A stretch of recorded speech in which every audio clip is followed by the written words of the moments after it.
бастамасымен аудан әкімдігіне, кент әкімдігінің қолдауымен сондай белсенділігін танытып, осы кентке, өзінің туған жеріне жаны ашитындығын білдірді. Сөйтіп айналаны көптеген күл-қоқыстан тазалады.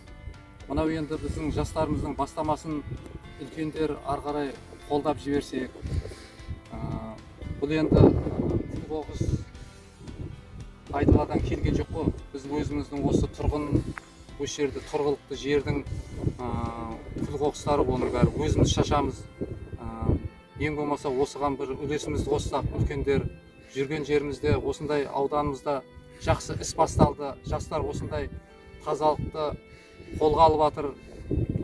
Жүрген жерімізде сол аста, құдай тамақта, той томалақта осыны үгіттеп, насихаттап, осыны айтып жүрсек үлкендер.